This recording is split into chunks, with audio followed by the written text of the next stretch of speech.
میرا پیمبر عظیم تر ہے، والذی ارسل رسولہ بالہدی ودین الحق لیظہرہ علی الدین کلہ وکفی باللہ شہیدا۔ اللہم سبحانک لا علم لنا الا ما علمتنا انک انت العلیم الحکیم۔ رب اشرح لی صدری ویسر لی امری واحلل عقدۃ من لسانی یفقہوا قولی۔ رب زدنی علما۔ یا رب صل وسلم دائما ابدا علی حبیبک خیر الخلق۔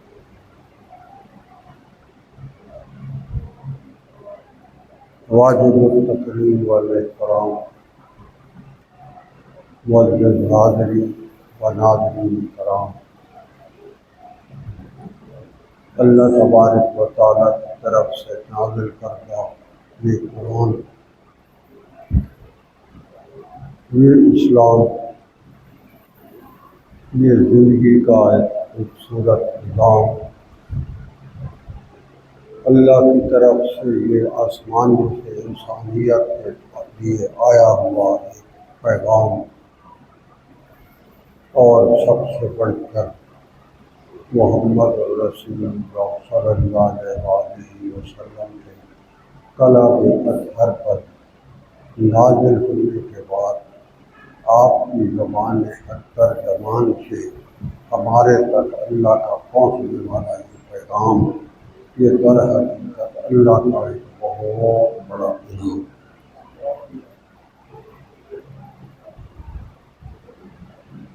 انسانیت اللہ تبارک و تعالیٰ سے انعامات کی فہرست، جتنی بھی سوچ بنا لیں،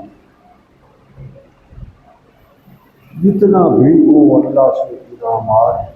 کے انبار کے مطالبے کریں، جتنا بھی اللہ تبارک و تعالیٰ اپنی رحمت سے اس انسان کو عطا کرے، ان سب سے بڑی اگر کوئی عطا ہو سکتی ہے تو وہ اللہ کا کلام ہے۔ اس لیے کہ اس کے اندر جو پیغام ہے، جو اس میں موجود نظام ہے،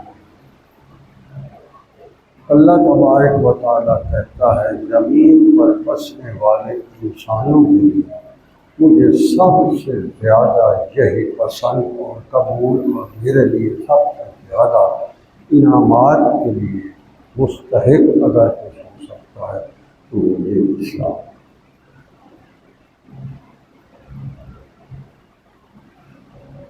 آپ صلی اللہ علیہ وآلہ وسلم کی بعثت مطہر و مقدس، وہ ساری کائنات کی مخلوقات کے لیے،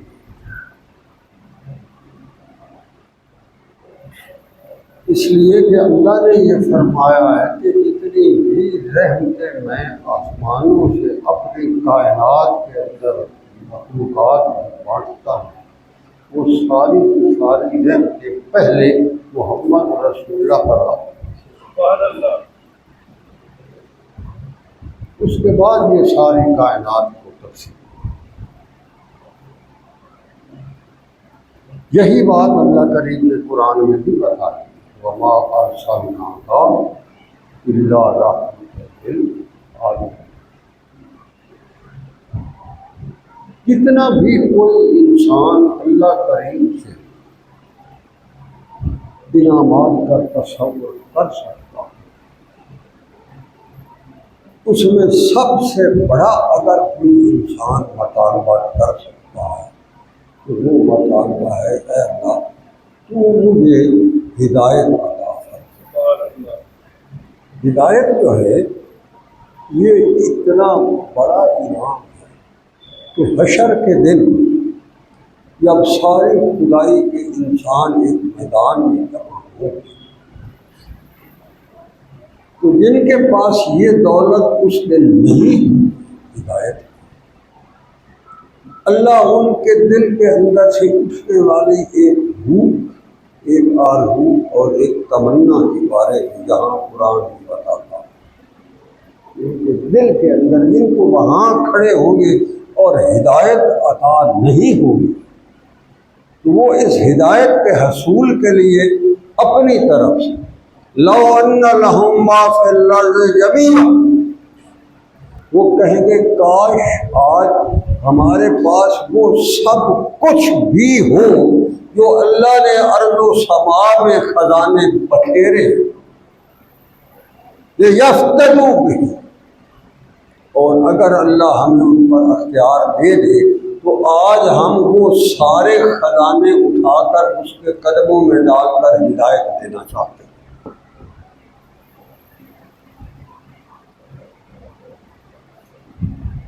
لفتر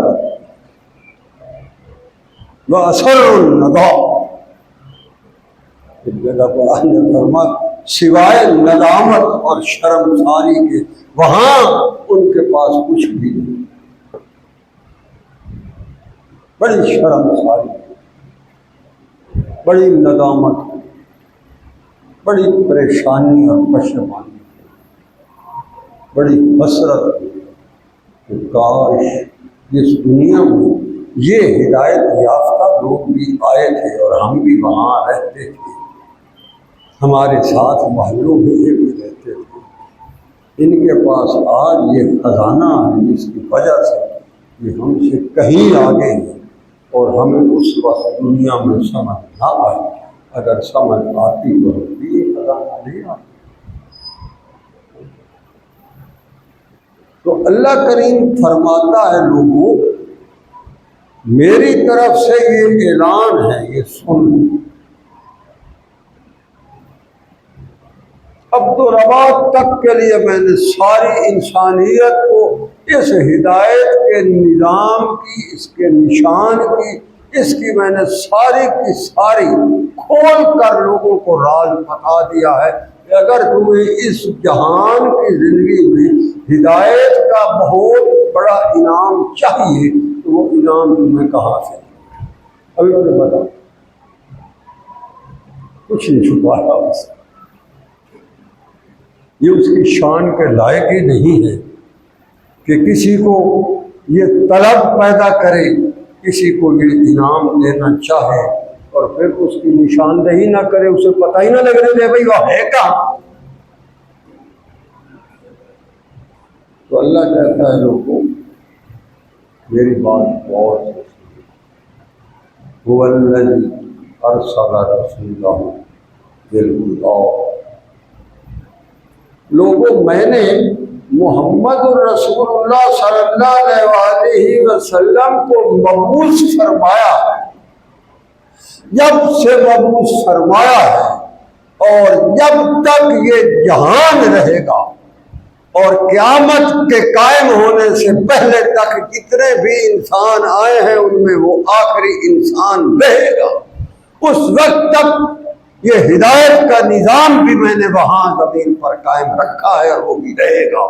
اور اس نظام ہدایت تک اگر کسی کو شوق ہے جانے کا، والذی ارسل رسولہ بالہدی، میرے محمد صلی اللہ علیہ وسلم کے پاس چلا جائے، اس کو ہدایت کا خزانہ وہی ہے۔ کہتا ہے میں اسے دے کر دیتا، جن کو یہ حقیقت سمجھ آئی وہ اس خزانے کے حصول کے لیے جان پڑتے ہیں۔ سب سے بڑی اس جہان میں آپ کے پاس قیمتی ترین متاع اگر کوئی ہو سکتی ہے تو وہ تو آپ کی جان ہے، تو بھائی اس جہان میں جان ہے تو باقی انعام ہے۔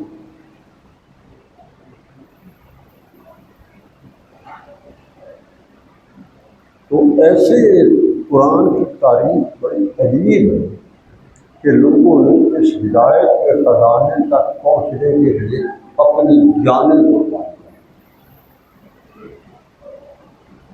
ان کو یہ سمجھ آ گئی کہ ہماری جان کی اسلام محمد رسول اللہ کی نبوت کا فیضان، یہ ہدایت کا نظام، اللہ کی طرف سے عطا کرتا یہ کلام، یہ اتنا قیمتی ہے کہ اگر اس کے حصول کے لیے جان بھی چلی جائے تو یہ سستا سودا ہے۔ یہاں جان دے دو، وہاں اللہ کے حضور حاضر کے وقت یہ ہدایت کا انعام دے دو۔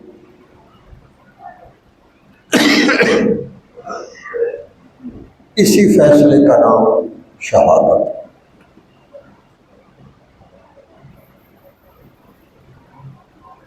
اسی فیصلے کا نام شہادت ہے، اور اسی پر بڑے بڑے عظیم الشان ہستی شہید۔ آپ صلی اللہ علیہ وسلم جب احد کے میدان میں شہداء کے لاشیں اکٹھے کروا رہے تھے، 70 شہداء، تو کسی نے عرض کی یا رسول اللہ صلی اللہ علیہ وسلم، آپ کا چچا حمزہ ہے،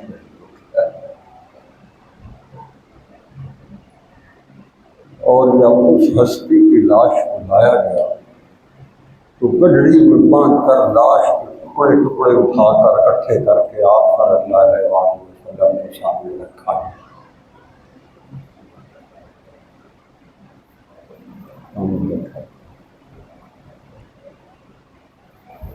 صحابہ فرماتے ہیں کہ آپ صلی اللہ علیہ وسلم نے جب اپنے چچا کی یہ حالت دیکھی تو آپ اپنا آنسو نہیں روک سکے، اور جس دن ہم نے حمزہ کی لاش کو دیکھ کر آپ صلی اللہ علیہ وسلم کو روتے دیکھا ہے، ایسا پھر ساری زندگی میں کبھی روتے نہیں دیکھا۔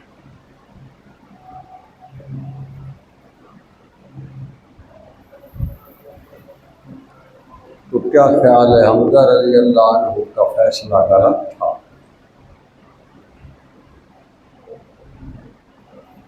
اب کوئی اس سے پوچھے کہ آپ نے اتنا بڑا فیصلہ کیا، اپنی جان کے ٹکڑے کروا لیے،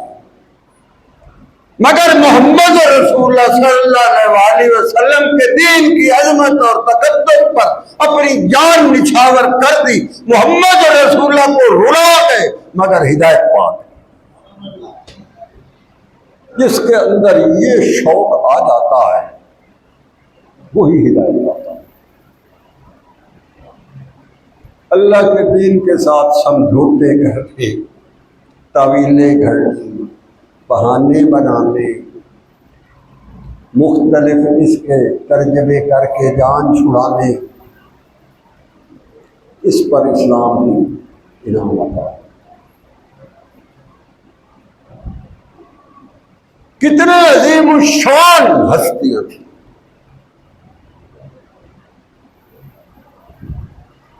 کتنے بڑے بڑے لوگ تھے جن کے بارے میں آپ صلی اللہ علیہ وسلم کا فرمان ہے۔ عمر بن خطاب رضی اللہ عنہ کہ اگر میرے بعد کوئی نبی ہوتا، لو کان نبی بعدی لکان عمر بن خطاب رضی اللہ تعالی عنہ، اگر میرے بعد اس روئے زمین پر نبوت کا سلسلہ قائم رہتا تو عمر بن خطاب میرے بعد اللہ اس کو نبی بنا۔ مسجد نبوی کے محراب میں اس کی لاش پڑ گئی۔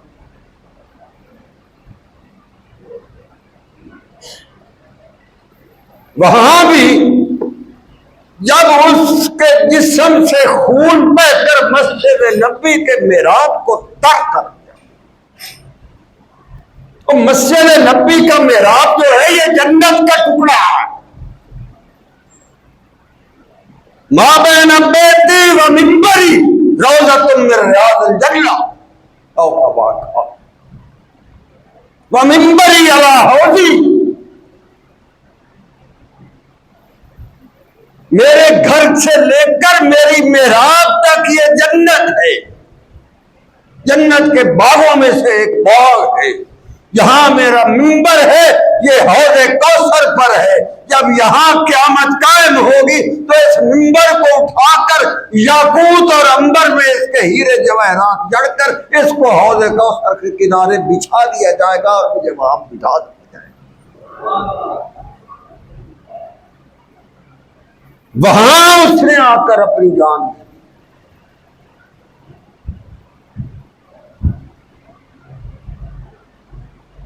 تو اس کا مطلب یہ ہے کہ جس مقصد کے لیے جان دی، جنت میں کھڑے ہو کر جان دی اس نے۔ علماء نے فرمایا ہے کہ یہ جنت کا ٹکڑا ہے زمین میں، جب قیامت قائم ہوگی تو یہ اٹھا کر کے وہی جنت میں دوبارہ لگا دیا جائے گا جہاں سے لایا گیا۔ وہ وہاں خون سے لت پت ہوا پڑا۔ وجہ اس نے کہا تھا اگر یہاں جنت میں بھی جان دے کر محراب محمدی علیہ صاحب الصلاۃ والسلام کو خون آلود کر کے بھی اگر اللہ کی رضا اور ہدایت کی عطا ہوتی ہے تو یہ سودا سستا ہے، مہنگا نہیں ہے۔ یہاں خون بہا دو، وہاں محمد رسول اللہ کے روبرو حوض کوثر پر سرخرو ہو جاؤ۔ یہ شہادت کا فلسفہ ہوتا ہے، اس کو شہید کہتے ہیں۔ اس کے بعد عثمان ابن عفان آئے۔ عثمان ابن عفان رضی اللہ تعالی عنہ ایسا آدمی ہے، اس کے اندر ایک خصوصیت شخصی طور پر ایسی ہے جو تاریخ انسانی میں کسی بھی اور میں نہیں، صرف اس ایک انسان میں وہ خصوصیت۔ دنیا میں کوئی ایسا انسان اس کے علاوہ نہیں ہوا جس کے گھر میں یکے بعد دیگر 2 دفعہ کسی نبی کی بیٹی اس کی اہلیہ بن کر آئی۔ کوئی انسان ایسا تاریخ میں نہیں ہے کہ جس کے گھر میں کسی نبی کی یکے بعد دیگر 2 بیٹیاں نکاح آئی، اور وہ بیٹیاں بھی عام تو نہ ہوں۔ محمد رسول اللہ صلی اللہ علیہ وسلم کے جگر کا ٹکڑا۔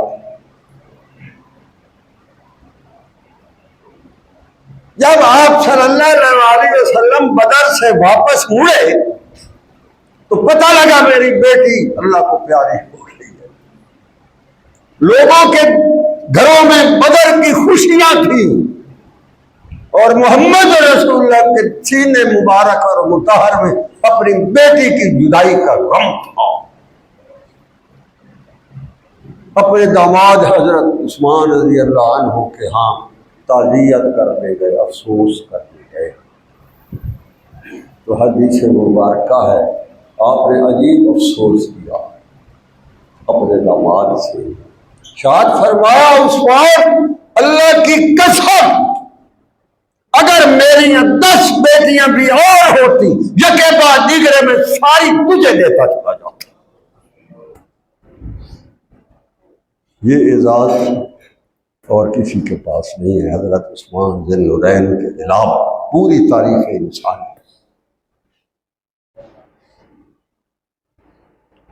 تو وہ کیا ہوا؟ وہ بھی شہید ہو گیا۔ مدینہ تو نبی میں شہید ہو گیا، کوئی کسی ریگستان میں جا کر نہیں ہوا، کسی جنگل میں نہیں ہوا، محمد رسول اللہ صلی اللہ علیہ وسلم کی شہر میں ہوا۔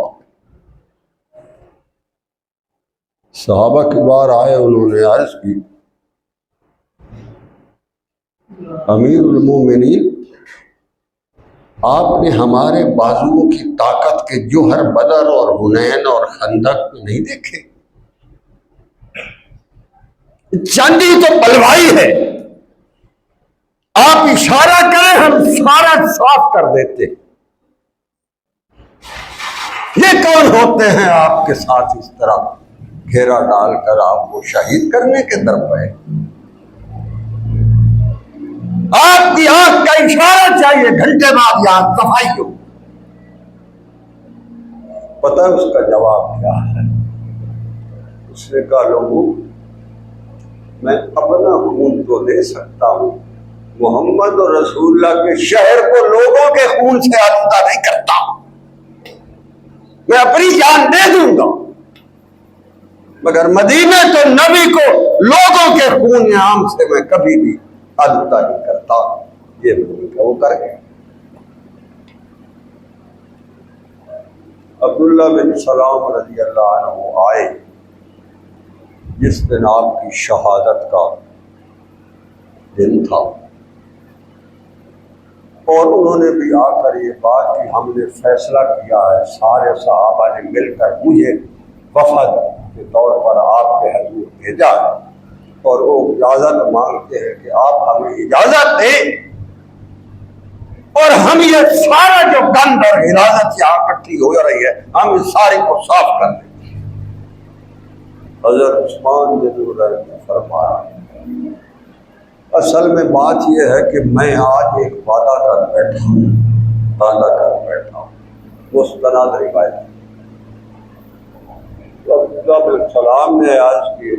امیر المومنین کس سے وعدہ کر بیٹھے؟ یہاں تو سارا گھیرا ہے، آپ کے علاقہ تو کوئی بندہ ہی کوئی نہیں، کس نے آ کر آپ سے وعدہ لیا؟ آپ نے کیا وعدہ کیا؟ تو ارشاد فرمایا وہ جو گنبد خضرا کی مکین ہستی ہے اس کے سامنے سب کچھ سامنے، انہیں پتا ہے کہ میں نے کتنے دنوں سے پانی اور خوراک نہیں کھائی،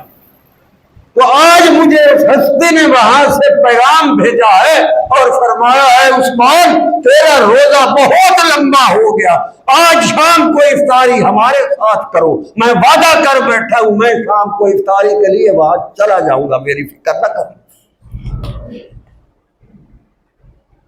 یہ ہدایت۔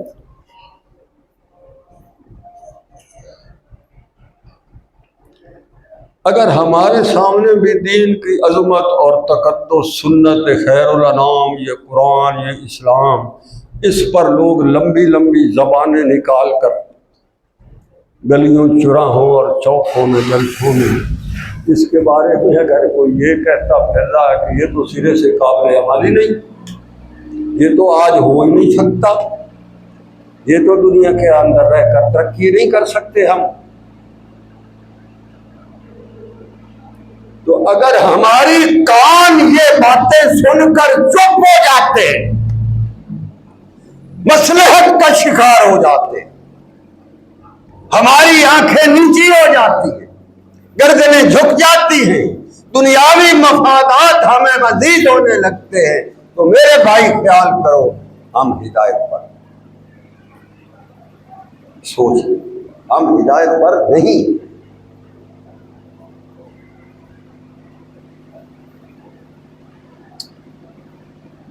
یہ شہادتوں کی تاریخ بڑی عجیب ہے، یہ آدم علیہ السلام کے بیٹوں سے شروع سے انسان کو اللہ تبارک و تعالیٰ نے عجیب یہ پیغام دیا ہے۔ آدم علیہ السلام کے دو بیٹے تھے، آپ کو پتا ہے نا، حابیل اور قابیل۔ تو قابیل جو تھا اس نے بھائی اپنے آدم علیہ السلام کے بیٹے کو مارا تھا، پہلا شہید ہوا۔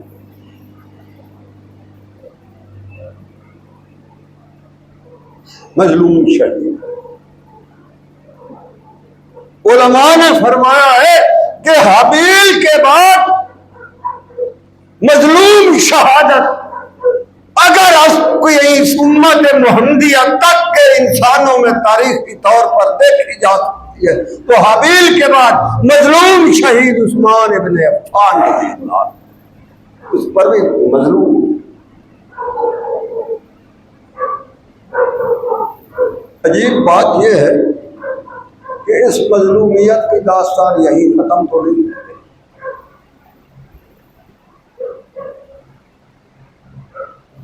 یہ جو شہادتوں کا ایک عجیب تحفہ ہے جو میرے اللہ نے ہمارے لیے رکھا ہے وہ کیا ہے؟ یہ حاجی حضرات جو ابھی حج کر کے آئے وہ دیکھ آئے کہ وقت کا خلیل 90 سال سے اوپر عمر ہو گئی، دعائیں کرتے کرتے کرتے اللہ نے بیٹا اسماعیل عطا کر دیا۔ جب وہ اپنے ابو کے ساتھ انگلی پکڑ کر چلتے تھے اور ساتھ آگے پیچھے دوڑتے تھے تو ابراہیم خلیل اللہ دیکھ دیکھ کر ان کی آنکھیں ٹھنڈی ہوتی تھی۔ جب وہ اس عمر کو پہنچے تو اللہ کی طرف سے بڑا عجیب حکم آ گیا کہ خواب بھی تو نبی کے لیے وہی ہوتا، نبی کا خواب بھی وہی ہوتا ہے، قابل عمل۔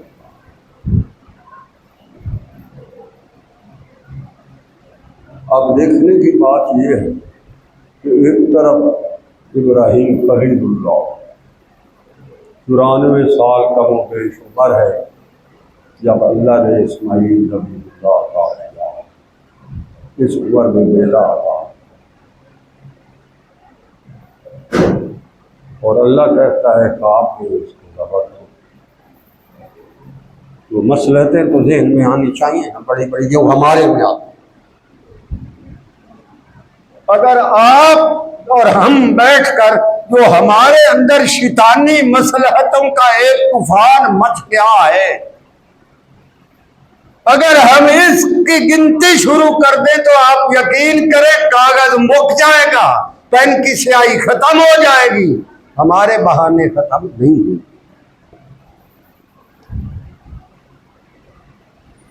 اس نے لٹا دیا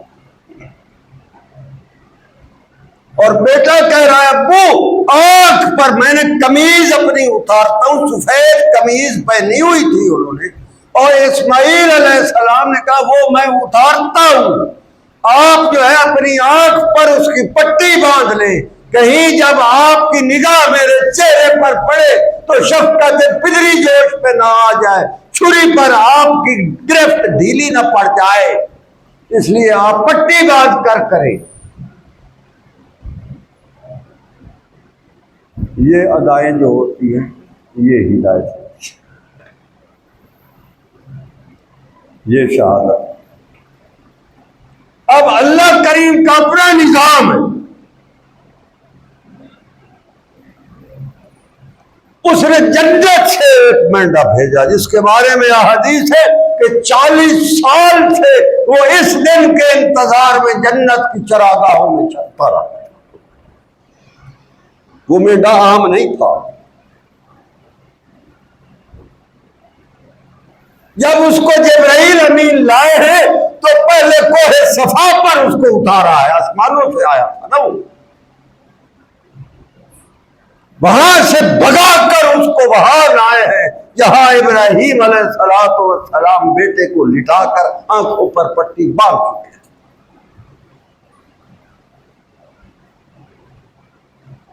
جب انہوں نے زمین کے بل پچھاڑا بیٹے کو، چھری چلا دی، ہاتھوں پر خون لگ گیا، سمجھ آ گئی کہ میں آج ہدایت پا گیا ہوں، ادھر سے اللہ کی آواز آ گئی قد صدقت الرؤیا، تو نے اپنا خواب سچ کر دکھایا، باقی تیرے بیٹے کو تو نے ذبح کر دیا، ہم نے بچا دیا، اس لیے کہ اس کی نسل سے ہم نے محمد رسول اللہ۔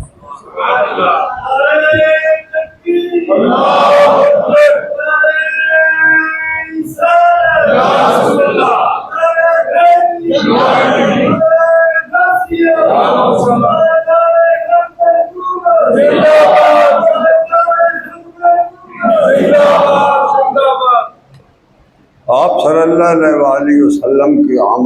آمد شروع ہو گئی، وادی فران میں یہ خیمے بویاں شروع ہو گئی، ستاروں کی چالیں بدل گئی، ہواؤں کے رخ بدل گئے، لوگوں کی انتظار کی گھڑیاں طویل ہونے لگ پڑی، آثار پیدا ہو گئے کہ کوئی ہستی آ رہا، سابقہ انبیاء کی بشارتیں لوگوں کو یاد آنے لگ پڑی، جو عیسائی مذہب کے راہب تھے انہوں نے خوشخبریاں دینی شروع کر۔ عبد المطلب کے ہاں بیٹے پیدا نہیں ہو رہے تھے، منت مانی گئی، 10 بیٹے آ گئے، منت مانی گئی کہ میں اللہ اگر مجھے بیٹے دیتا ہے تو میں جو سب سے عزیز ترین مجھے محبت جس سے ہوگی میں وہ قربانی دوں گا، یا بیٹے پیدا ہو گئے۔ تو سرداروں نے کہا عبد المطلب آپ نے جو ایک بڑی منت مانی تھی، بڑی بیت اللہ کے مطاف میں کھڑے ہو کر ہمیں سب کو مخاطب کر کے، اللہ نے تیرے گھر میں بیٹوں کی بہار دے دی، اب تو منت پوری نہیں کرتا؟ انہوں نے کہا کرتا ہوں، بتا تیری سب سے عزیز ترین چیز کیا ہے؟ اب مصلحت تو یہاں بھی آنی چاہیے، کسی کے دل میں کیا پتا بھائی یہ کیا ہے اس کے دل میں، وہ کہہ سکتا تھا بھائی فلانا اٹھ مجھے بڑا اچھا لگتا ہے، فلانا غلام مجھے اچھا لگتا ہے، اس نے کہا مجھے سب سے اچھا میرا بیٹا عبداللہ لگتا ہے، میں اس کو قربان کرتا ہوں۔ تو بھائی ہماری مصلحتوں کے شکار ہیں، ہم طویلے گھڑنے کے باہر ہیں۔ جب اللہ کے دین کے لیے سامنے آ کر میدان میں کھڑا ہو کر طاغوت کو للکارنا ہوتا ہے تو ہمیں بڑے عجیب و غریب مسئلے سمجھ آتے ہیں، ان کی بڑی شرح اور فرع ہمارے دماغوں میں آ جاتی ہیں۔ عبد المطلب نے تو نہیں کہا بھائی مجھے بیٹا پسند، اور جتنے بیٹے تھے ان سب کے بیٹوں میں سب سے زیادہ وادی فران میں اگر کسی کو کوئی پیارا لگتا تھا تو وہ یہی عبداللہ ہوتا تھا۔ سارے بیٹے بیٹھے ہوتے تھے، اور جب حضرت عبداللہ تشریف فرما ہوتے تھے تو لوگوں کی نگاہیں اس پر جم جاتی۔ جب انہوں نے اعلان کر دیا کہ میں اپنا یہ بیٹا ذبح کرتا ہوں تو پھر تھلی مچ گئی پورے مکے کی وادی میں، یہ کیا کہہ گیا؟ وہ نے کہا ہم تو نہیں کرنے دیتے، اگر مکے سے تم نے اپنا یہ بیٹا ذبح کر دیا تو پھر مکے کے پاس رونق کہاں سے ملے، مکے کی عظمتیں کہاں جائیں، قریش کی بہار کہاں جائے، مکے کے اندر جو یہ ساری دنیا کی ایک عجیب و غریب اللہ کی طرف سے عطا کردہ اس شخصی ہستی کے اندر جو کچھ اللہ نے بہار رکھی ہے، ہم تو اس سے محروم ہو جائیں گے، ہم تو نہیں کرتے تھے۔ انہوں نے فرمایا کہ تم نے مجھ سے پوچھا تھا، میں نے منت بتا دیا، میں نے عزیز چیز بتا دیا۔ انہوں نے کہا بھائی اس کا فیصلہ کراتے۔ دور نجران میں ایک عورت تھی جو بڑی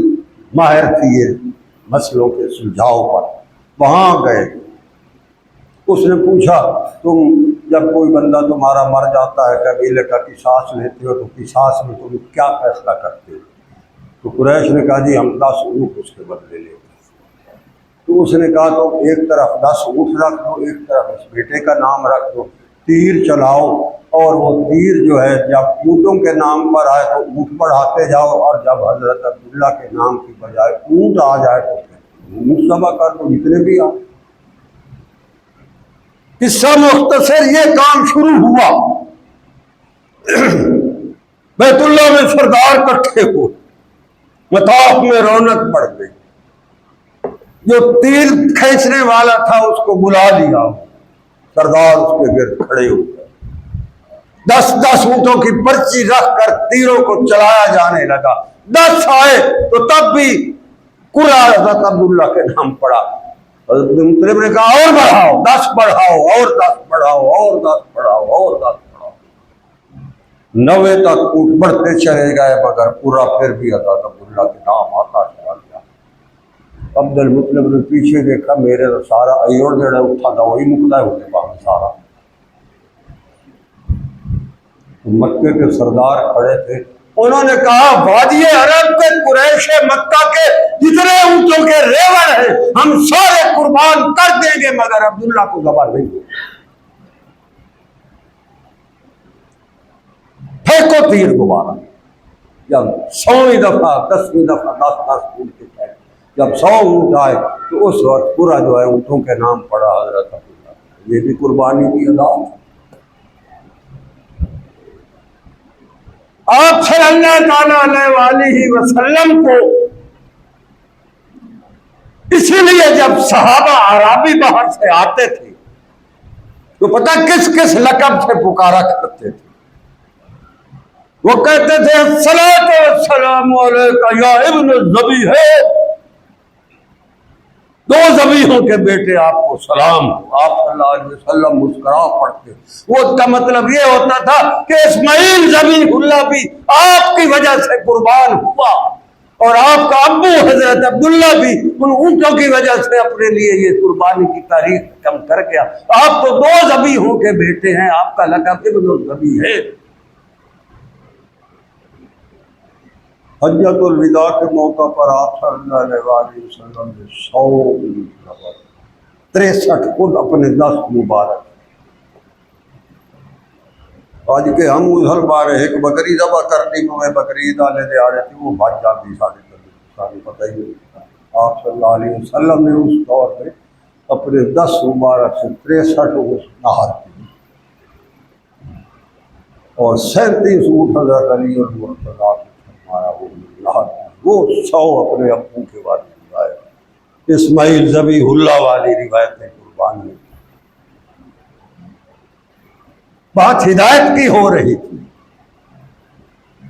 یہ محمد رسول اللہ خاندان قریش، ہاشمی، بنی ہاشم، بنو مناف، بنو قریش،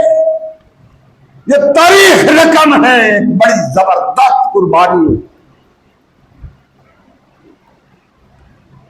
حابیل سے شروع ہوئی ہے، اسماعیل ذبیح اللہ سے آئی ہے،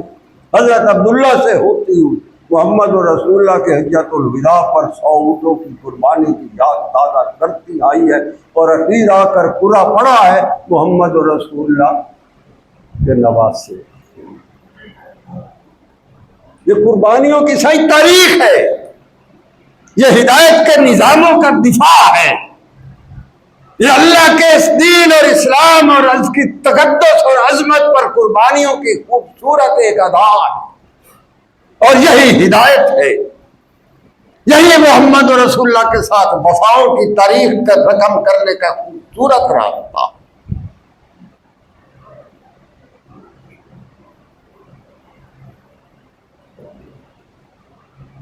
عجیب بات، جس رات آپ صلی اللہ علیہ وسلم وہاں کربلا میں دریا کے کنارے موجود تھے، تو شمر وہاں دوسرے کنارے پر پھر رہا تھا، وہ چتکبرا تھا، اس کو برس کی بیماری تھی، اس کے جسم پر نشان تھے جو برس کی بیماری کے نشان۔ حضرت حسین رضی اللہ تعالی عنہ کی نظر پڑی تو آپ نے اپنے خاندان والوں کو مخاطب کر کے کہا، یہ چتکبرا کتا جو ہے، یہ جس طرح مجھے دیکھ رہا ہے لگتا ہے کل یہ مجھے شہید کر کے رہے گا۔ شہادتوں کے اعلان تو ان کو پہلے ہو،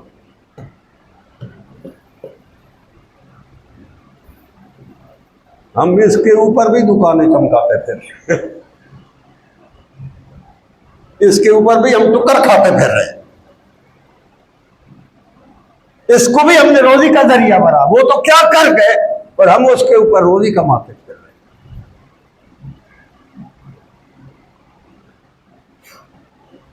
بہرحال قصہ مختصر پاڑا بھی بولی دا ٹائم نیڑے ہوتا ہے، احساس پہ کم شہید ہو گئے۔ ان کا سر مبارک جو ہے وہ لایا گیا، بغداد میں نیزے پر چڑھایا گیا، جمعے کا دن تھا۔ جب دمشق کے بازار میں وہ گھمایا جا رہا تھا، حضرت منہال رضی اللہ تعالیٰ عنہ ایک صحابی، وہ کہتے ہیں میں بھی اس دن وہاں دمشق میں تھا۔ یہ روایت لکھی ہے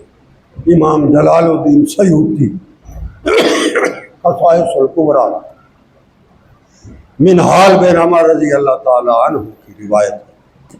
وہ فرماتے ہیں تو صحابی نے فرمایا میں اس دن دمشق کے بازار میں تھا جس میں حضرت حسین رضی اللہ عنہ کا سر مبارک چڑھایا گیا تھا اور وہاں پھرایا جا رہا تھا، میں دیکھ رہا تھا۔ اچانک ایک گھر کے آواز سے، جمعے کی وجہ سے کوئی لوگ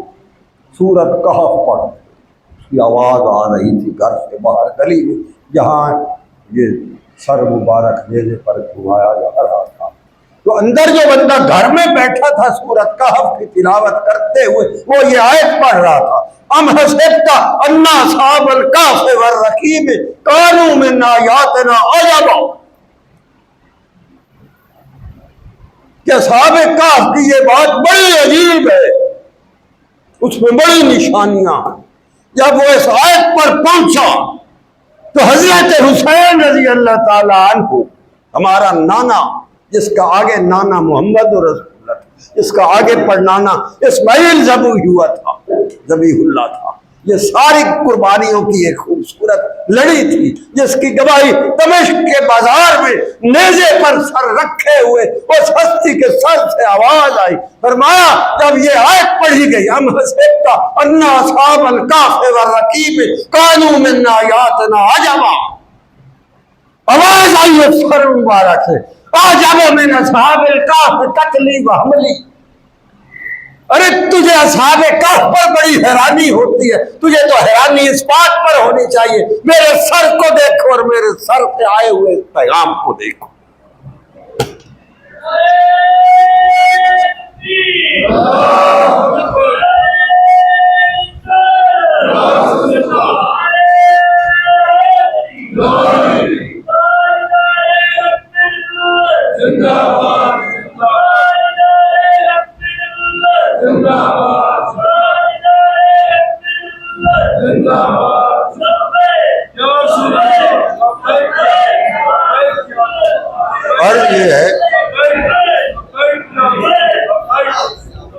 عرض یہ ہے کہ یہ اسلام کا حسن ہے، یہ ہدایت، جس کے دل کی تاریخ محمد رسول اللہ صلی اللہ علیہ وسلم کے سینہ اطہر سے جڑ جاتی، اس کے اندر یہ جذبے آ جاتے۔ حضرت حسین رضی اللہ تعالیٰ عنہ ایک دفعہ مسجد نبوی میں سجدے کی حالت میں ہے، چلتے ہوئے آئے اور آپ کے اوپر آ کر بیٹھ گئے۔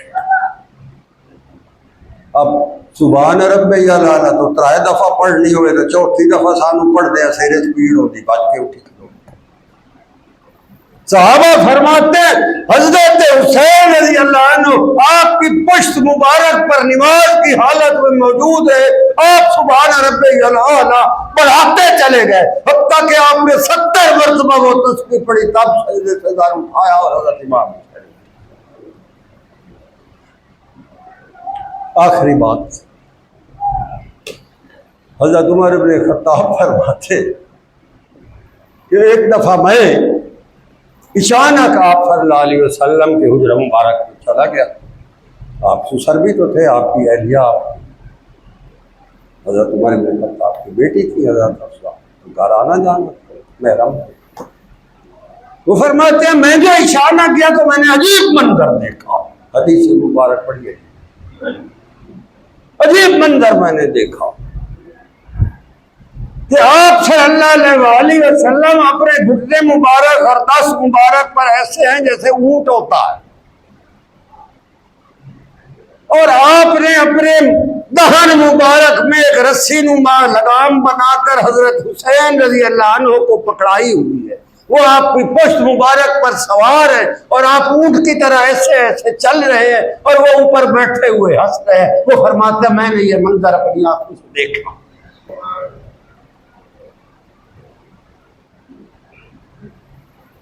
میرے منہ سے اچانک بات نکلی، نعم الجمل جمل کا یا ابا عبداللہ، ان کی کنیت تھی حضرت حسین کی ابا عبداللہ۔ وہ فرماتے ہیں جب میں نے یہ منظر دیکھا تو میں نے اس حضرت حسین کو مخاطب کر کے کہا نعم الجمل جمل، بڑا زبردست اونٹ ہے جو دنیا کا سب سے قیمتی ترین اونٹ ہے جس پر آج آپ سوار ہیں۔ میرے منہ سے بات نکلی، اس کے جواب میں مجھے محمد رسول اللہ نے فرمایا نعم الراکب یا عمر، اگر یہ اونٹ دنیا کا سب سے عظیم ترین ہے تو اس پر سوار بھی عظیم ترین بننا۔ نیزے پر سر چڑھ گئے، اسے بغداد کی گلیوں میں گھمایا گیا، جواب اس نے دے دیا، صحابہ نے نقل کر دیا، کتابوں میں آ گیا، جس کے دل کی گہرائیوں میں آج بھی دین اسلام کے لیے یہ جذبہ موجزن ہے،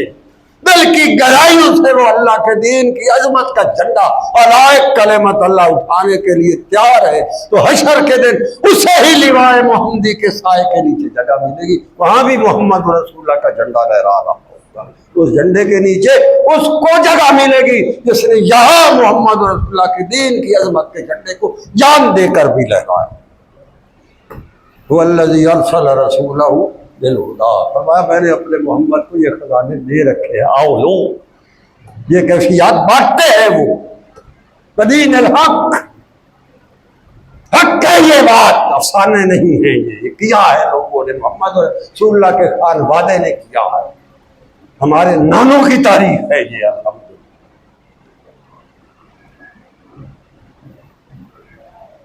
لِيُظْهِرَهُ عَلَى الدِّينِ كُلِّهِ، اور تمہاری غیرت ایمانی کا تقاضا ہے کہ تم اسلام کو غالب کرنے کا جذبہ لے کر میدان میں کھڑے ہو،